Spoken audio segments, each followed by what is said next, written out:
Okay, we are live. Hello, this is author Reese Ryan, and this is my channel where we connect authors and readers to get the story behind the story.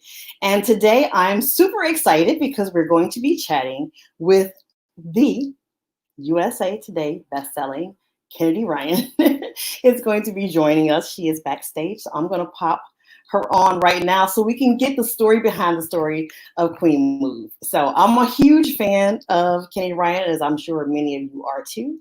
So if I have just started the book and I'm excited about it, so I'm sure you are too. And Kennedy and I just got through talking over on her Instagram channel, so that was fun. So we get a chance to finish the conversation here. So here we go. You ready, Kennedy? Hi. Can you hear me? Hey there. Hold on a second. Okay. I can barely hear you. Oh, okay. Can you hear me better now? There you go. Okay, great. I turned up my volume. Yep. Okay. Wonder. And I turned up mine as well. Okay. So it's so great. It's so great to have you on. Thank you so much for taking the time to speak with us. I'm gonna try to keep it as brief as possible. So first of all, there are probably very few people who don't know who you are, but for anybody who doesn't, tell readers who you are and what you write. I'm Kennedy, and I write romance, and it tends to be emotionally wrenching, I guess. Definitely not rom-coms. I love to read them, but I don't write them. And I love to write diversely, obviously. That's who I am. I don't know what else. Just that's it, Reese. I'm not a very good promoter of myself. I know what you mean, right? I can promote somebody else all day long, but promoting myself is a whole different story. You know what I'm saying? So, yeah. So we're here to get the story behind the story. So first of all, I'm gonna break it down like this. I want to get the story behind the primary characters, then the story itself, then I want to get a little bit of the story behind who you are. Okay, you said the first story you wanted to get behind was which one? The characters. So first we're going to get the story behind the characters. Yes. And then the story, and then we want a little bit of a tidbit of a story behind who you are. So let's start with the characters. What brought you to create the characters in Queen Move? I really love Kimba Allen and Ezra Stern. Kimba Allen is the heroine and Ezra Stern is the hero. And for anyone, I'm not going to assume that anybody has, but for anyone who read my duet, which was All the King's Men, it's a duology. I know there's a cliffhanger, but they're both out. Book one is called The Kingmaker and book two is called The Rebel King. And we first meet Kimba in that duology, but you don't have to read it. I know writers say that all the time. You can read it. It's a standalone. You really can read this book completely on its own. But for people who may have read that duology, we did first meet Kimba in that duology. She is, if I'm looking for like cultural handles, I would go to like a Scandal probably. She's like an Olivia Pope type character. Nice. She's a political, organizer. She manages campaigns. She runs campaigns. Her mission in life is to put people in positions of power who will fight for the causes she believes in. And those causes really are around marginalized people. And so, and her best friend in the first book is Native American, and she is very much an advocate for, land rights, and we see pipeline protest, and all of that stuff is in book one. So that's kind of the backdrop for how we first meet Kimba. And this is really, and Kimba is powerful in that book because they basically start a company together that does that, that they manage campaigns, they put the candidates elected who they believe will champion their causes. And she's kind of doing that on her own now because I know, spoiler alert, there's a happily ever after. The book, so, she is running the business, and I'm not going to tell you what happens, but she ends up running the business on her own. So this is her first time kind of, getting candidates elected and doing everything on her own. And she has always shunned the spotlight. Like she would always push her her friend Lennox into the spotlight. If CNN wanted somebody to come on and talk about, you know, a candidate, she'd be like, you do it. And we kind of find out why in this book. I don't want to spoil it, but we kind of figure out some of the things that happened to her, even when she was younger, that affect the fact that she doesn't like to be on camera as much. But she is an Atlanta girl. And for those who don't know, I live in Atlanta. I grew up in North Carolina, but right out of college, moved to Atlanta, lived in Atlanta for 20 years. Then my family moved to San Diego and to Charlotte with my husband's job. And now we're back in Atlanta, and I'm so, so glad about it. Oh, so you're back there. Okay. Yes, we're back. I love the A. Like, I love Atlanta. It feels more like home than anywhere, really. Mm. And so it was a very natural thing for me to set most of the book here. And it's really one of the themes is homecoming, because she's been in, you know, she comes from a family that is prominent in Atlanta, was a huge part of civil rights legislation and the movement here, so much of what happened here in the city. So if I could compare her father is a very prominent figure, would be like a John Lewis or like an Andrew Young or like, you know, a civil rights leader. That's his grandfather. That's her father. And so there are elementary schools named after them. There are streets named after them. Everywhere she goes in the city, she sees her family. And it's an amazing legacy, but she also feels the pressure of it and decides when it's time for her to go to college. Every woman in her family has always gone to Spelman, and she decides that she wants to go away. You know, not because she doesn't love Spelman, not because she doesn't love Atlanta, she doesn't love her family, but she needs to strike out on her own. She has something to prove.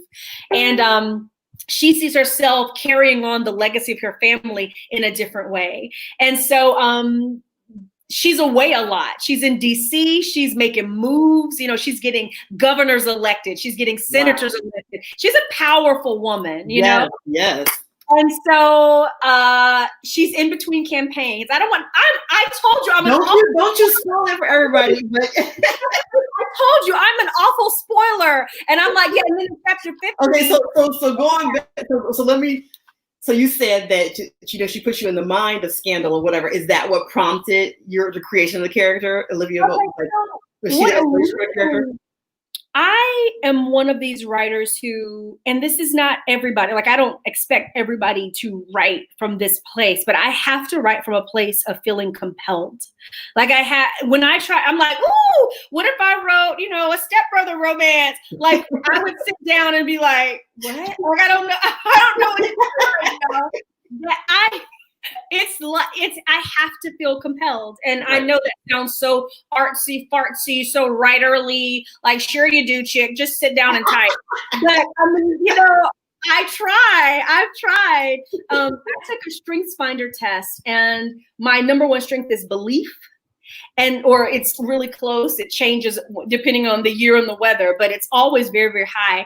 And I was like, what does that mean? And it's a Becca Symes course for writers. Yes, I want to take that course. Yes. Oh, it's so good, Reese. It's so good. It was very liberating for me because I always feel like all my friends have these high like daily word counts. You know, like, oh, I just banged out 2,000 words. Oh, I just banged out 2,000 words in a day.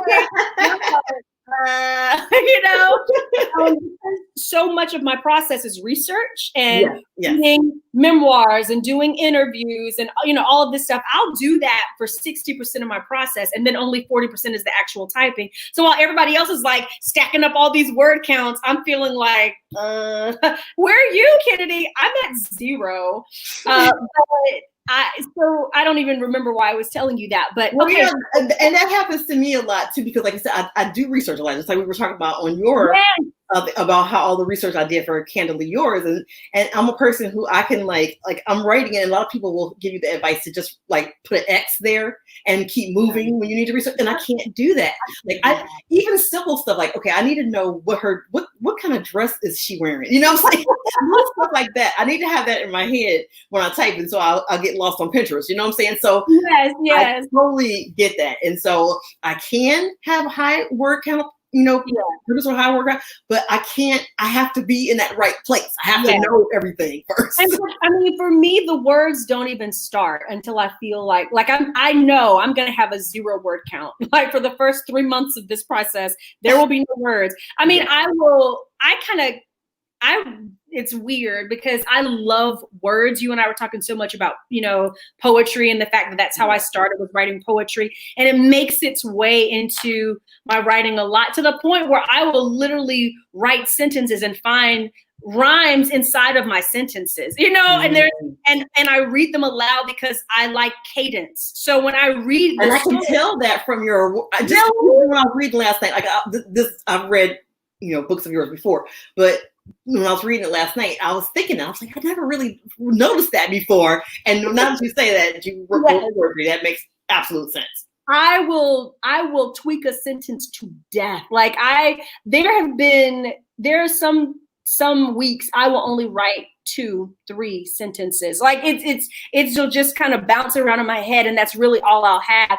I'm usually not in word count mode at that point, but I'll get like a phrase and I just toil with it for days, and then I capture and then I tweak it, and so the language. I get that. I'm bad with that. The language itself, is really important. Because I changed down to the okay. So hopefully my editor's not watching, but anyway. Because they'll give you that last version of the book and they're like, this is not for major changes. Just, just look for anything that's wrong, any typos, blah, blah. But I can't not try to make it better if I can make it better. And absolutely. So sometimes I send that book back and it's got all this red ink and I know they're like, I'm going to strangle her. But it always ends up being better. But you asked what inspired, that, and really what inspired it was the it's a universe. These 2 books, The Duology and Queen Move, can be read separately completely. But I first started watching pipeline protest, like what was happening with the Dakota pipeline protest. Right. And that's what originally made me start envisioning this world. And Kimba was a character in this world. And when she came onto the page, she came on like strong, like everybody. And this leads me to Ezra when you talk about behind the characters. Everybody assumes she's going to have a senator, a governor, some guy who is like this huge, bigger than life figure. And Ezra Stern is, he's an educator. He starts his own school in Atlanta and I'm not gonna give all of it away, which I do. But that's what he does. If you have heard of the, like the Ron Clark Academy in Atlanta, it's kind of like that. If people are familiar with that, it's kind of like that. So he starts an academy like that. He is, he's Jewish, like he's Black and Jewish, and his mother is Jewish, and that kind of plays in. There's a lot of that heritage and that tradition that is very formative for him. And I wanted to completely immerse in that. And I hope that I did that well. I hope I did that responsibly. I tried to. So yeah, and he is what people expected for her, I think. A lot of people kept saying to me, wow, he's like this new kind of alpha male, not really alpha at all, but still very strong, if that makes sense. Definitely. And I want you to keep talking about Ezra, and I don't want you to freak out because I'm going to go off screen for a second because I need to grab my charger for my laptop, but I want you to talk about Ezra. I'll be right back. Okay. And I think that people were expecting something different from him. He is a single father.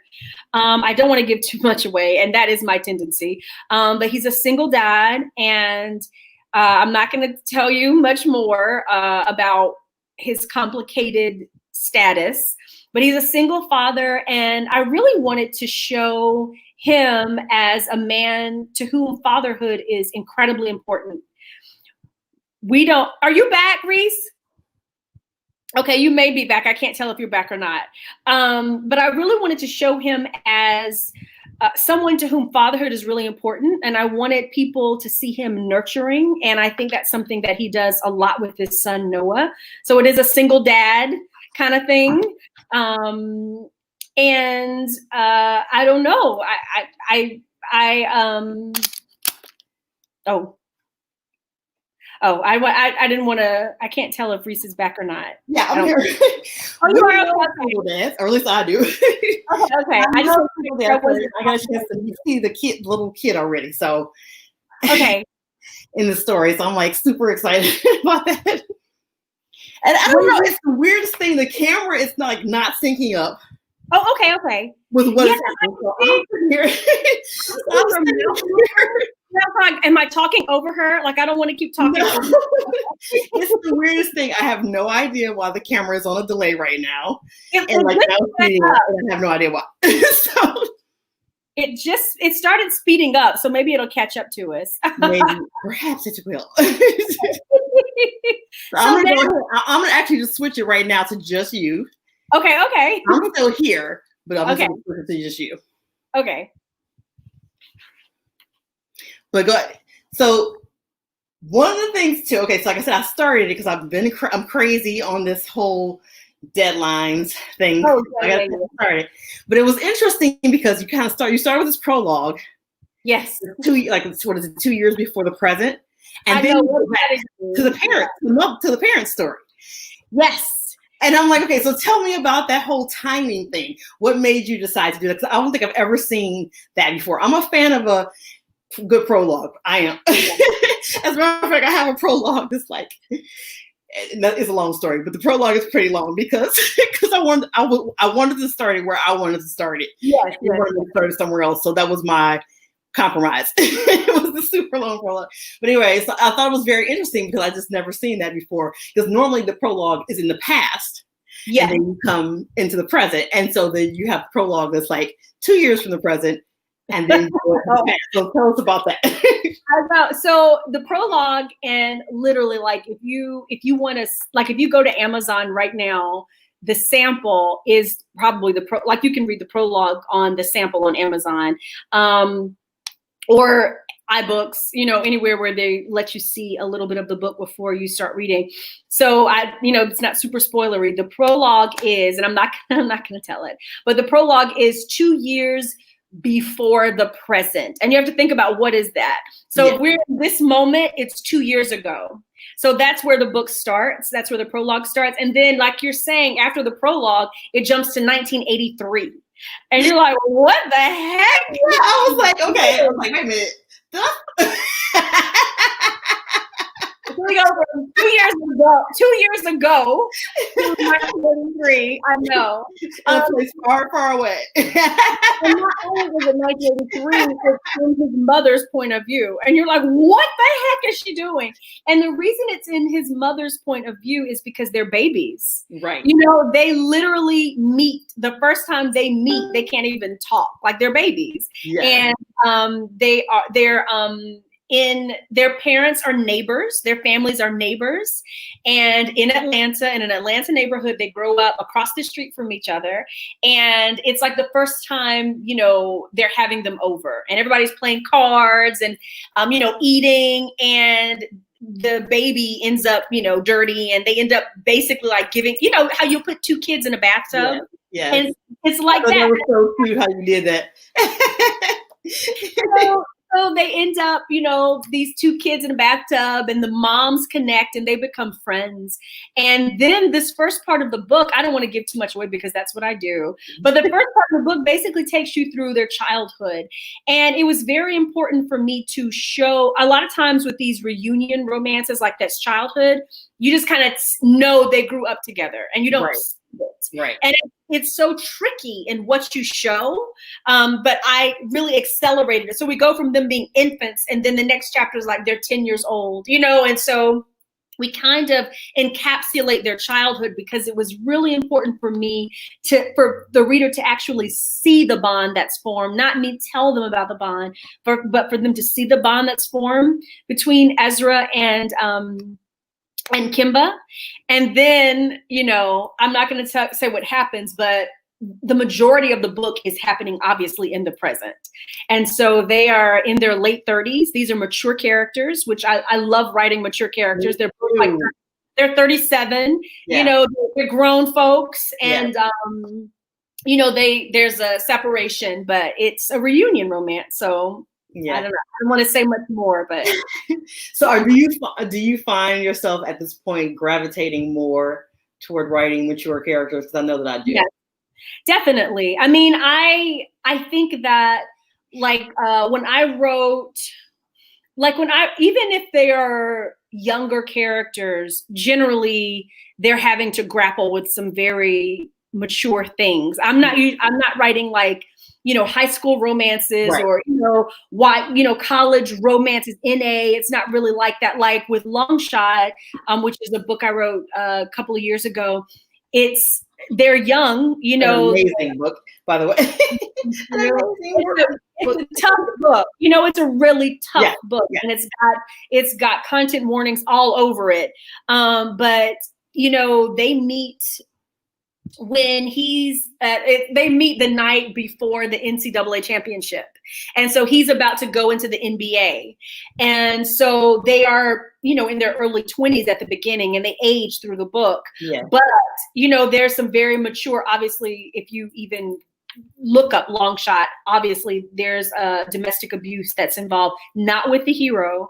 But so even if they're younger, they're going to be grappling with some very mature content. But I tend to write older characters who are in their 30s. And even those characters feel young to me because I'm in my 40s. I was going to say, it feels crazy to call keep people in their 30s older. But yes. In their 30s, bless your heart. In this industry, yeah. Yeah, so, but I gravitate toward characters who are a little, you know, who grown folks, you know, that's where I am. That's what I use because some people call it seasoned romance. I hate it. It makes me feel like I'm some bland chicken or something. I hate romance.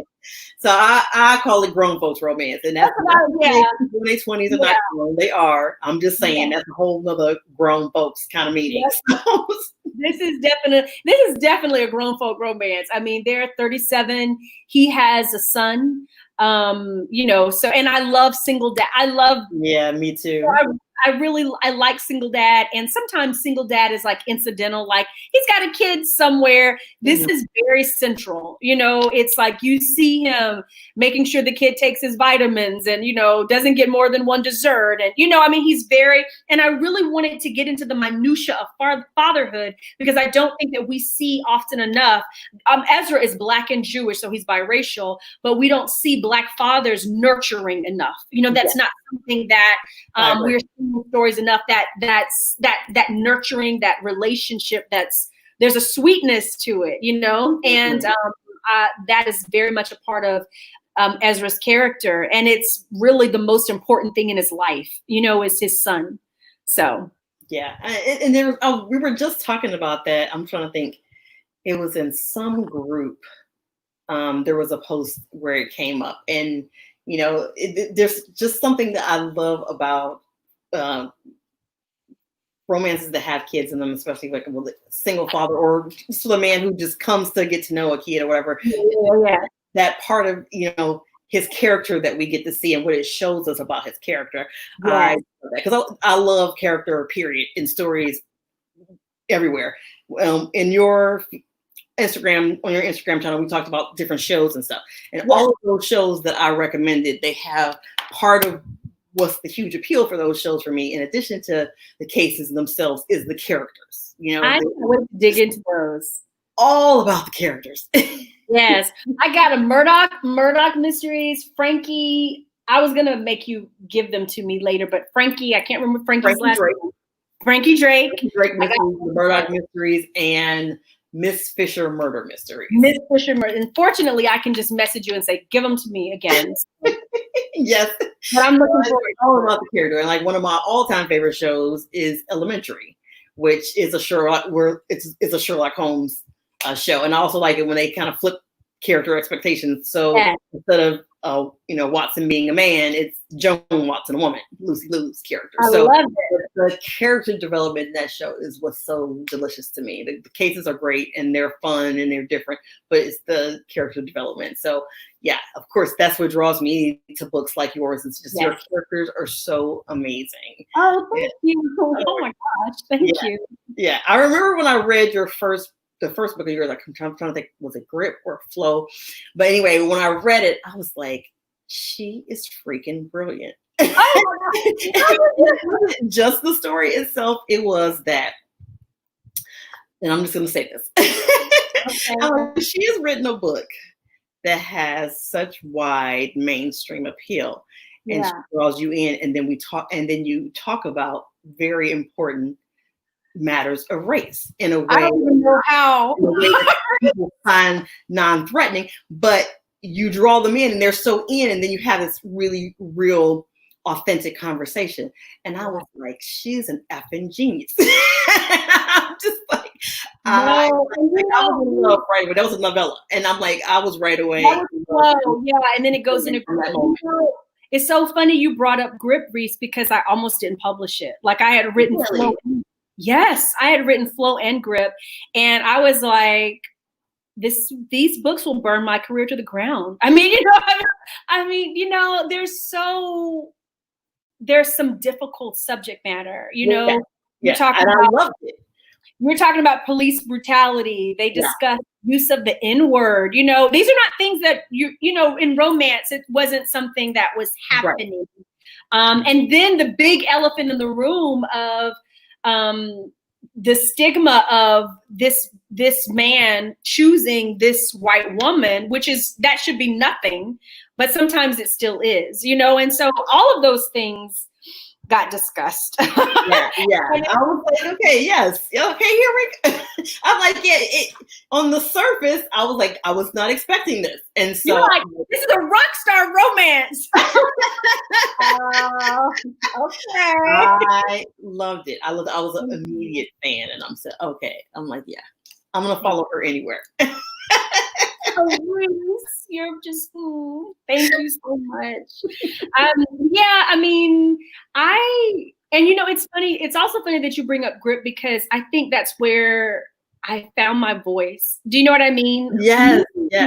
I think that when I was talking about belief, even my debut and the books that follow, because I started off traditionally published, like I said, maybe in our part one conversation, I got a book deal when I was 40, and I did four books with a traditional publisher, which was great, and then I started self-publishing, and there was always kind of like a little bit of something. There's always like a message, an issue, or something. When I got to Flow and Grip and Still, because some people don't read Still, which is the third book, which is actually the hardest book of that series and my favorite book of that series, book 3.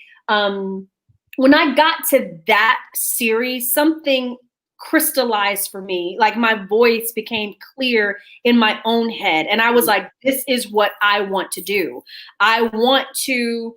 And I have these queen chats. I've been doing them, and I was talking with Adriana Herrera when I had her on. It's like I compare it to All in the Family. You remember All in the Family, Archie Bunker. Yes.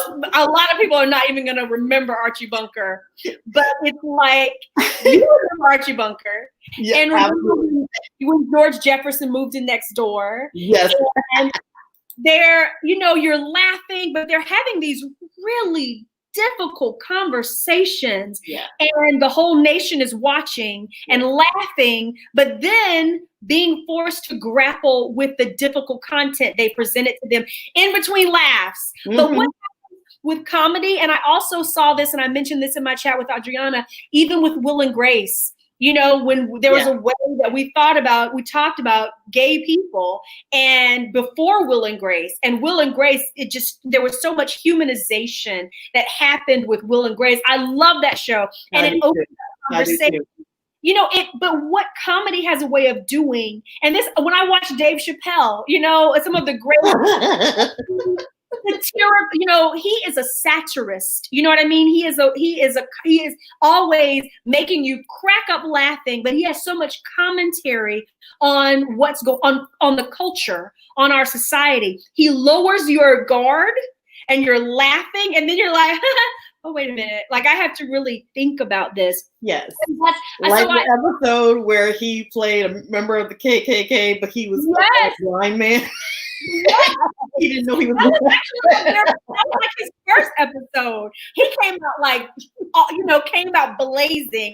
But it's always it's that kind of thing. I think about people, I think about Archie Bunker, I think about Will and Grace, I think about Dave Chappelle, I think about those creatives who leverage humor to lower people's guard so that they are open in a way that maybe they weren't open before to grapple with difficult subjects. Mm-hmm. And I approach romance that way. You know, I'm like, you're going to be swooning, they're going to be kissing, they're going to be bumping and grinding, and it's going to be all love, you know, but woven in, there's going to be so much discussion about maybe something that you've never thought about or you didn't think you would be talking about in a romance novel.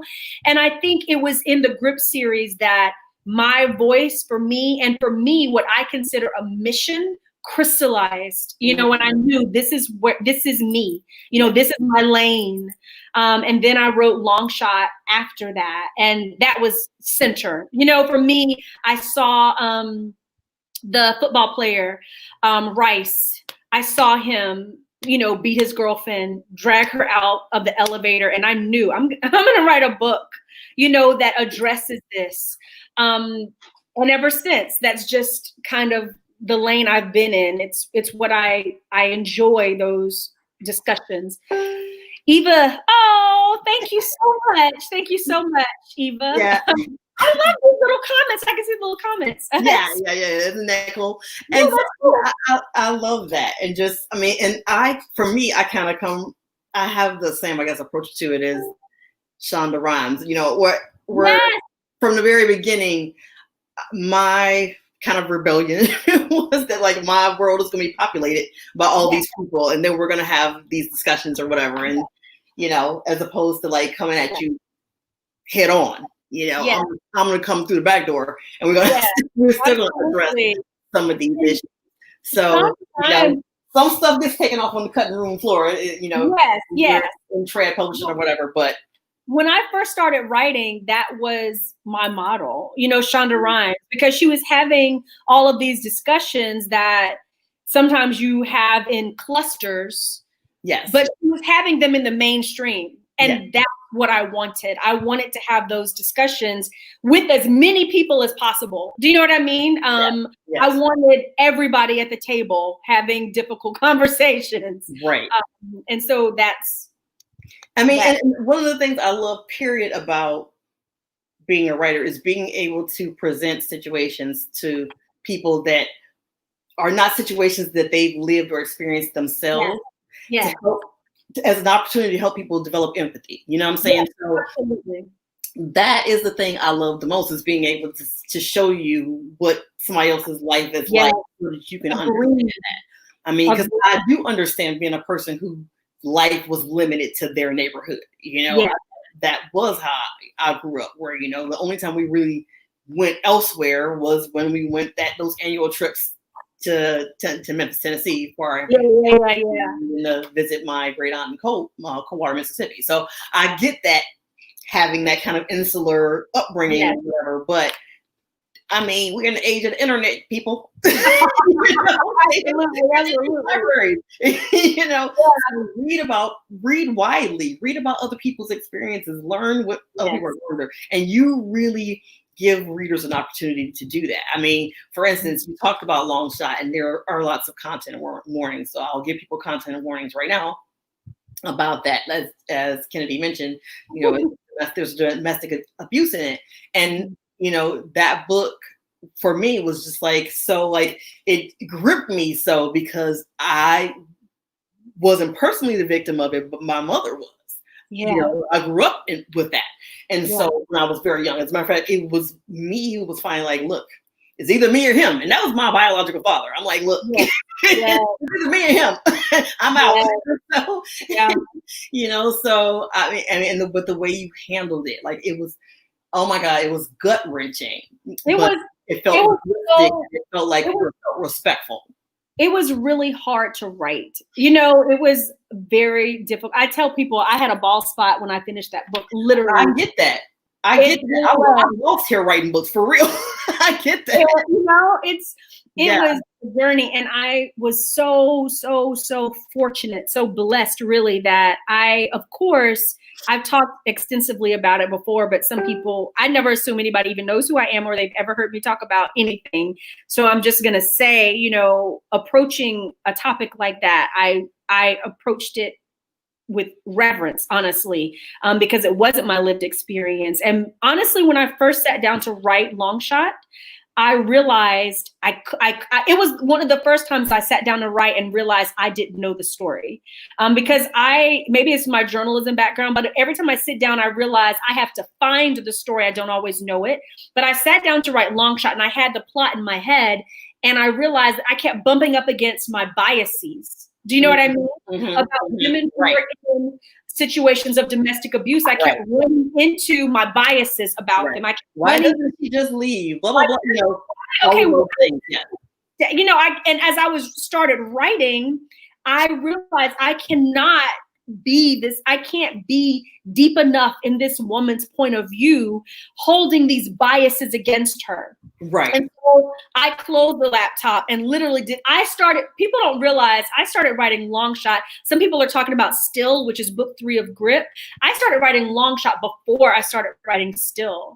I wrote Still and closed the laptop and started doing research for Longshot. It took me 2 years to write Longshot because of that, because I realized I don't know a damn thing. Yeah. Nobody's ever slapped me. No one's ever, you know, raped me. I've never been in a situation where I felt my life was in danger from an intimate partner. What do I know? Right. You know, and so I shut the laptop and I started, oh my gosh, Reese, I interviewed so many people. I did so much research. I interviewed. Oh my gosh, I can just imagine how much research you did. Oh my gosh. Social workers, survivors, you know, like a center, I can't even think of the word right now, shelter workers, all of it. It was immersive. And as I was interviewing, I met 2 women who were survivors who agreed to be sensitivity readers for me, who agreed to be accuracy readers for me. And that, for me, I dedicate the book to them, to Natalie and Paula, because there's no way I could have written that book without them literally beside me every step of the way, making sure that it was accurate. You know what I mean? Yeah. And it shows. I mean, it shows in how the book turned out. Like I said, it's done so well. It's so realistic, but it's very realistic. It's respectful of the situation. And, you know, like I said, there are those biases that people have. And I mean, I can't tell you how many stories I remember seeing where the person did leave. And, you know, and they still, I mean, I went to school with a girl because I'm still friends with girls I've known since elementary school, one I met in preschool, as we were just talking on the phone the other day. And so, I mean, so I've known them forever. And so a friend that we knew from junior high school, you know, that's what happened to her, you know, and it's just, there's just so much to it. So I appreciate you being willing to go there and address these. Because the other thing I love about what we do is being able to take a person who has a situation like that, you know, and give them a happy ending. It's like you give them the happy ending that a lot of people in your own life never got to have. And it also shows people who are in that situation now that, hey, you know, it gives, and I love all of that about being a writer. It's being able to get people. I do too. And I do. And I think so many people, as they were reading it, would message me, you know, as they were reading it. And they were just like, I don't know how this will have I don't know how this can have a happy, like, I don't know how you're going to get her to this happily ever after. But the thing is, that's how people feel. Like when you are in your own life, when you are in the trials of your life, you have no idea how you forget how it feels to be happy. You aren't sure how a series of decisions or events will get you from this ultimate pain to happily ever after. And that's really, like, that's the power of storytelling, is saying to somebody, I'm not saying this is your life, but this could be possible, you know, possible to have a happily ever after. And for me, one of the things that was so transformative for me, and I know we're supposed to be talking about Queen Move, but one of the things that was so transformative for me when I was writing Longshot was that I didn't understand. I mean, and I'm not, everybody's situation is individual. People stay for different reasons. The character I wrote, the story that I wrote, I wanted to really discuss the systemic barriers to leaving, things like, you know, the patriarchal bias actually, and the complexity of once you have a child with someone and how the system protects the paternal rights. And like, there was a lot of that I wanted to get into, more so than feeling like I can't leave because this person loves me. I wanted to talk about the systemic barriers that are set up for not only women, but primarily women. It makes it very difficult. And then also sometimes the consequences of leaving right away. You know, a lot of people don't realize that. I can't remember the exact statistic because it's been a while since I've been in that space, but it's something like 70% of the homicides that happen when in those domestic abuse situations happen when the woman leaves. You know, so it's not that the woman can't leave, but being so very careful about how you leave, and it's usually has to be a very orchestrated thing. It just depends on the situation. But it's so interesting that you talked about growing up in a situation like that, because I had so many readers message me saying, I haven't spoken to my mom in 10 years, or my mom and I didn't have a relationship because I grew up in a situation like that, and I called her for the first time after I do you know, it was like I not making any excuses for anything, but I understood what she might have been going through, you know, when I was a child, and didn't. I mean, it definitely, it leaves you with a very complicated relationship,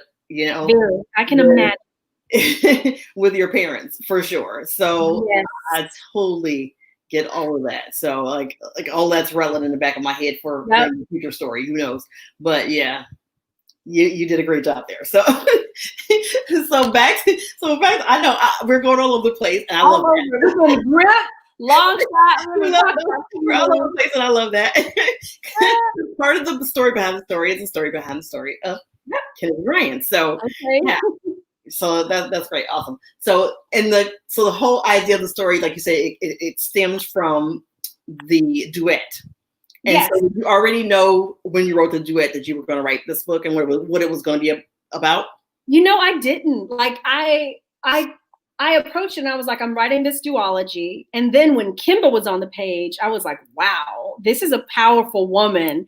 And I knew as soon as I started writing her, I was like, people are going to want her book. You know, I want her book. Yeah. I want her story. And I knew pretty, like, maybe by the time I started writing book 2 of the duology, I knew I'm going to have to write Kimba's story. And and so, but I didn't know who her hero was. I don't even remember how I got to Ezra, and I had no idea that it was a childhood romance. Like, I didn't know any of that. I just started kind of dreaming. And for me, before I started writing, like I said, I do a lot of research and all of that, but I start building playlists. Like, music is, I sing, I sing. That's my thing. Music is such a huge part of my process. Like, literally, if you go to my playlist, first of all, my Spotify playlists are usually like 70, 80 songs. And that's because I usually have about 40 songs before I even start writing one. Oh, wow. Yeah. You go deep into your playlist. It is a lot. And the music super deep into it. The music really informs my creative process, because I'm listening to lyrics and it literally starts to give me ideas and plot points. Sometimes it's very much like the horse before the cart. I don't even have a story, but these songs, I know it sounds weird, the song feels like the story. And so I put that song in the playlist, and before I know it, the lyrics of that song, the tone of that song has informed what the story is going to be.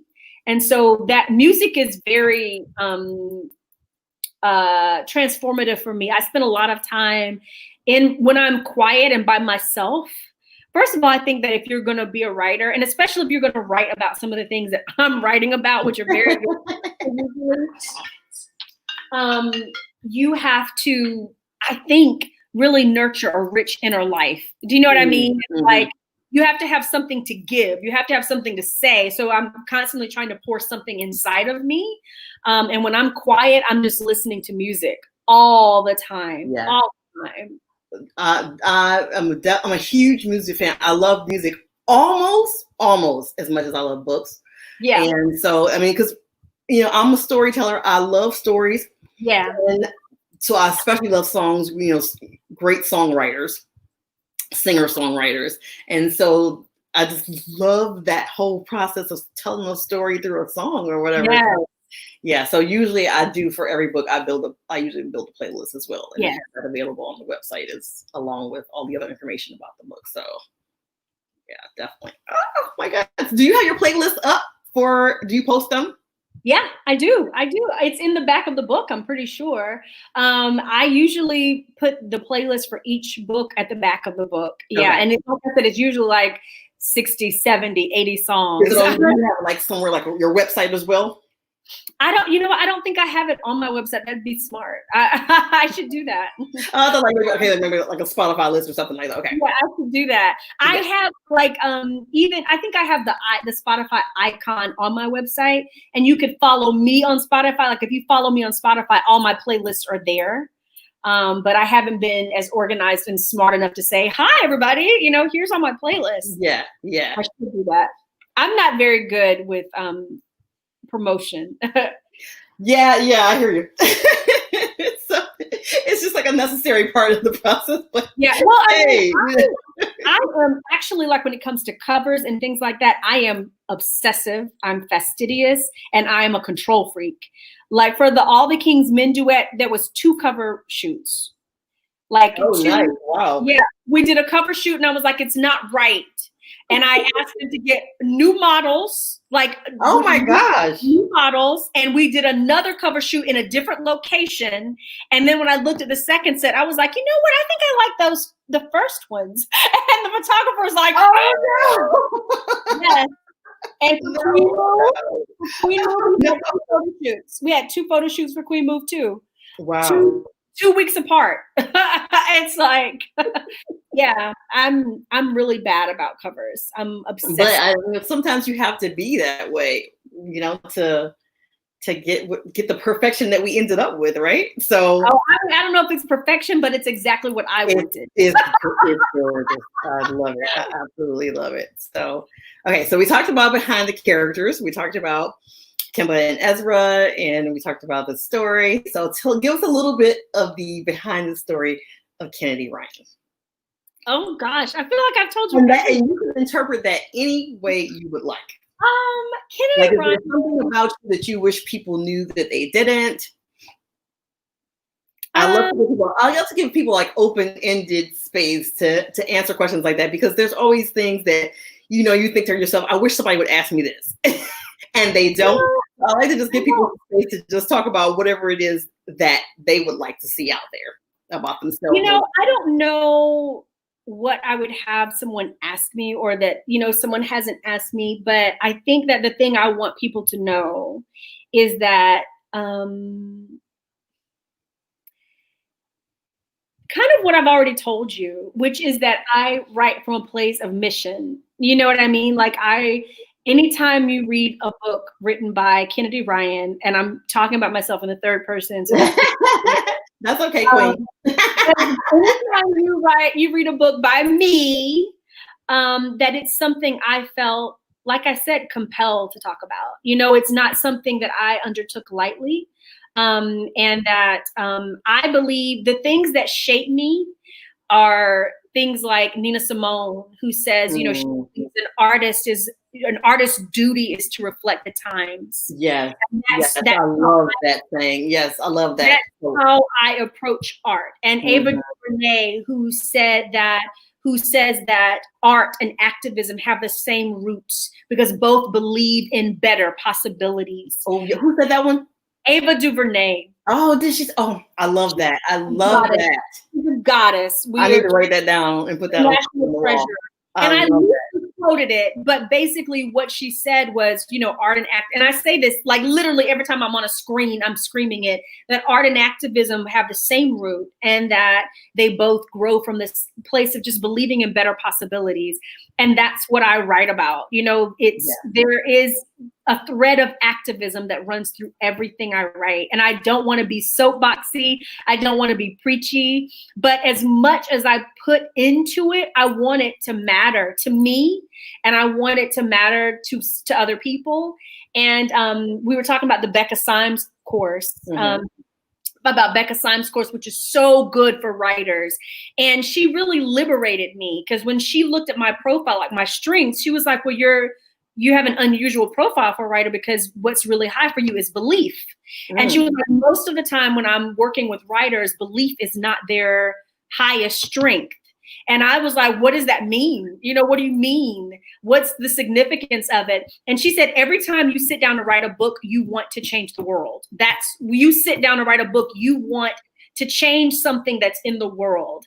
And it might be a huge issue. It might be something small. But if I don't see the meter move, you know, if I'm not hearing that someone examined something new about the world, or something inside of them shifted, or, you know, we went from one state to another. I read this book and it made me think, it made me feel, it made me examine, it made me assess. I need change. Do you know what I mean? I need transformation. It's important to me. And I'm not saying I went from being this awful person to being a great person after I read Kennedy Ryan's books. Like, it's not that dramatic, but there's something about the way I'm made where I want my art to do that. Right. And that's what I want people to know. That's a really good goal. I mean, come on. That's amazing. So, and I don't always do it perfectly. I don't always do it right. But I try because I care. You know, I try really hard because I care a lot about the things that I write about. And I want people to read. When people read this book, read books, I want them to say, wow, she really cared. You know, like, she really took time. She researched this. She, you know, did her due diligence. Maybe she got some stuff wrong, but it's obvious that she cared. And that's really what I want people to know about me as an artist, about me as a creative. That is perfect. See, and that is the perfect way to end this. Unless anyone has questions, I don't think I saw any questions. New questions, just lots of comments. Yeah. So that is like a perfect way to kind of end this the story with Kennedy Ryan. So I cannot wait to go back in and finish diving in and reading Queen Move. That's one thing I have learned as a writer. No matter how slammed I am, I realize I still need to do some reading. So I am on a couple of deadlines, but I'm still going to find ways to time. And that's why I started listening to audiobooks, because I realized that I was not reading, and it was the most efficient way for me to access story, even if I'm under a deadline, even if I have a whole lot going on. But it's this, I totally agree. I have to refill that creative tank all the time. Yes, absolutely. Well, thank you again so much for coming on and for chatting with us, Kennedy. Anytime. And thank you for chatting with me. You are not only a brilliant writer, you're just an awesome human being, from one autism mom to another. I'm so glad that we got to connect, you know, and now I have all these new shows that I'm going to be watching. Yes.